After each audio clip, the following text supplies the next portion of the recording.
So picture this. You're running an arts organization.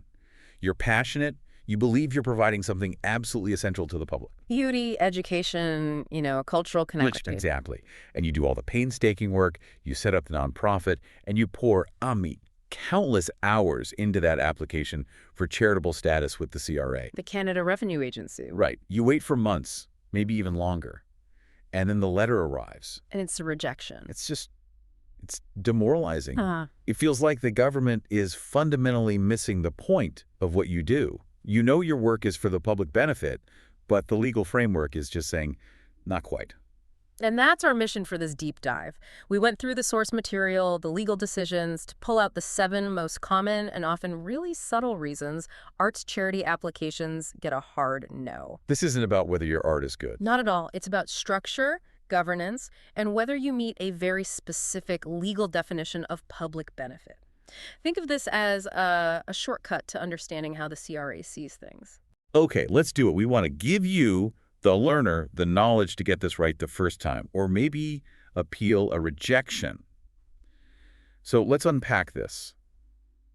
And I guess we have to start with something that seems obvious but isn't. Defining education and even defining art. It really does begin right there with the definitions. For a lot of organizations, their charitable purpose is advancing education, but that path has gotten a lot narrower over the last couple of decades. Yeah, I think the first instinct for many groups is something like, look, we have a great space, we have talented people, if you just come here, you'll learn. Through osmosis, right? Self-directed exploration. Yeah. And that is precisely what the CRA now says no to.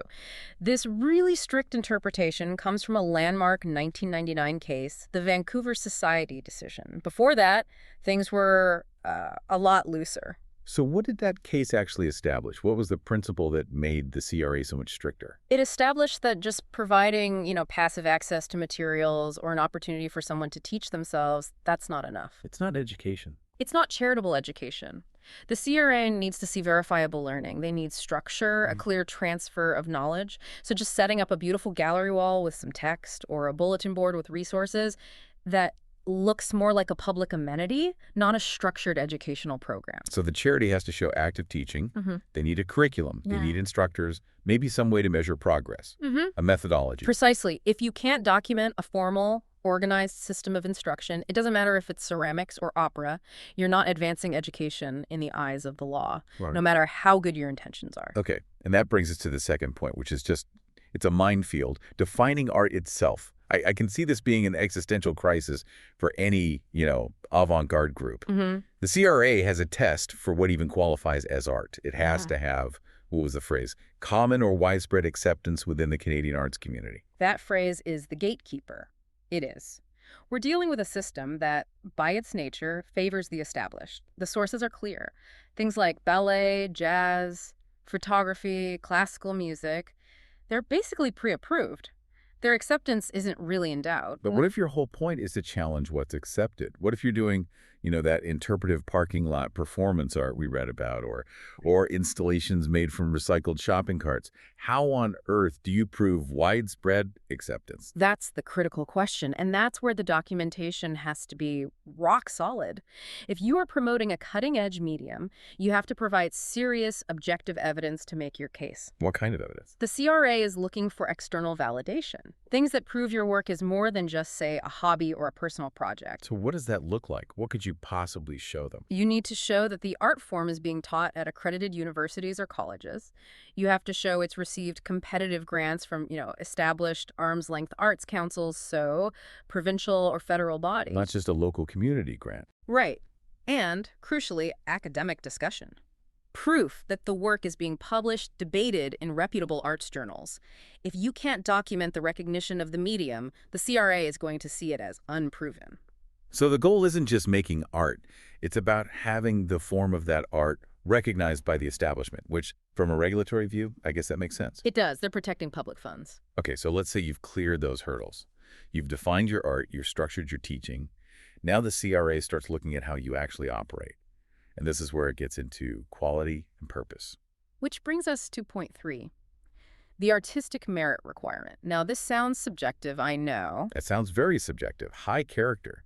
How does a tax agency judge that? Well, it's not a moral judgment. It's about documented excellence. They're not there to weigh in on your personal taste, but they want to see that tax-receipted funds aren't supporting, mediocrity. You have to show rigorous quality control. Okay, so what's the objective proof of quality? What do they accept? It means showing published reviews from reputable media. It means having evidence that your artists or performers are chosen by qualified adjudicators, a jury with professional credentials. It means you can show the professional background of your creative team. So the line from the source material, "My mom thinks my band is really talented," that's not going to cut it. That is definitely not going to cut it. You need external professional validation. That's a huge learning moment, that distinction. And it connects right into the next pitfall, point 4, which is the Arts Council trap. Right. If your organization is an umbrella for a bunch of artists or groups, you have to be serving the broader community, not just your own members. The CRA will absolutely reject an application if it looks like a cozy networking club. So if I start a council and the board is just me and my artist friends, and we only ever book our own shows, the public benefit there is pretty questionable.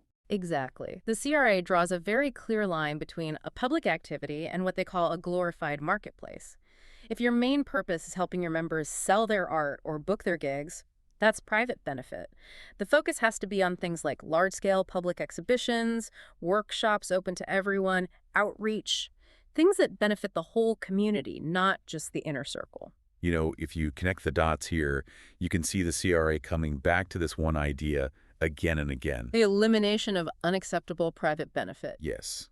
That seems to be the absolute bedrock of charity law in Canada. It's the #1 cause of rejection, hands down. And it leads us right into the next minefield, point 5, being seen as a career promotion service. Which is tricky because lots of great arts organizations want to support emerging talent. So where's the line between supporting an artist and just being their personal agent? The line gets crossed when the organization exists primarily to boost one person's profile or, to book their gigs or drive traffic to their personal online store.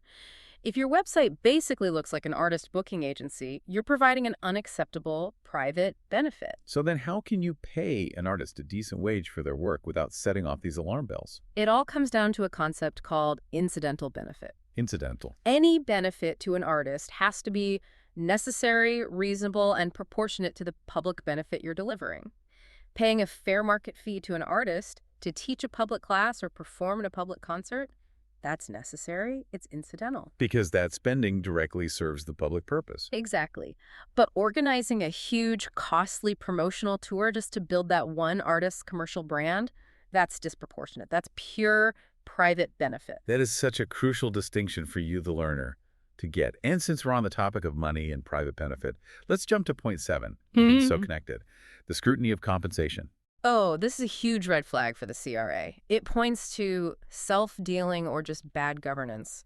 If you are paying board members or their families salaries or perks that are above fair market value, that's seen as siphoning funds away from the public. And it goes way beyond just salaries, doesn't it? Oh, absolutely. The CRA looks for what they call arm's-length transactions. If your organization is always buying its expensive supplies from the treasurer's cousin's business with no competitive bids, that's a problem. Right. Or if board members are using the tax-exempt studio space and equipment for their own personal projects, that's a private benefit. It will almost certainly trigger a rejection. So the expectation is that every single dollar is documented and spent purely in service of the public mandate. Total transparency. It is absolutely non-negotiable. Okay. We've covered a lot. Structured education, recognized art, merit, public purpose, incidental benefit, and clean compensation. So let's go back to point 6, which might be the most subtle and, honestly, heartbreaking trap of all. Why on earth would promoting cultural heritage be charitable kryptonite? This one blindsides so many well-meaning founders. They believe, and they're right, that preserving their cultural identity and traditions is a profound public good. But Canadian courts have made a really critical distinction here. Which is? Simply promoting a particular culture or the cultural interests of an ethnic group that does not qualify as a charitable purpose under common law. But wait, if a group is dedicated to preserving traditional music from a specific community, isn't that advancing art? It's culturally significant, yes, But the law requires the purpose to focus on the advancement of art. The appreciation of the artistic works from that culture, not the culture or the identity itself. Can you give us an example? Like, how would you word it to succeed versus fail? Okay, so an application for, say, the Society for the Preservation of the Cultural Heritage of Group X is likely going to fail.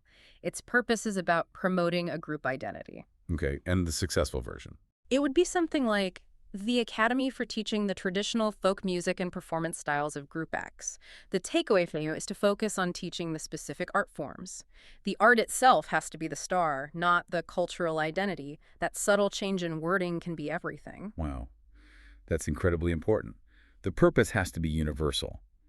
Anyone can learn or appreciate the art not targeted at preserving one group's identity. Precisely. So when we pull this all together, what does it mean for you, the learner, who might be staring down an application right now? It means every single piece of your organization, from your mission statement to your board minutes, has to align with these points. The devil is in the documentation.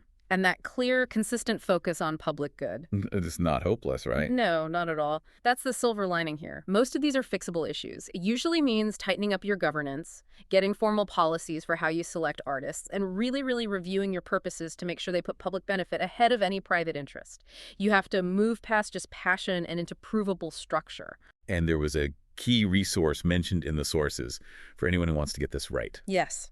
If you're serious about this, you have to read the CRA's guidance document, CG088.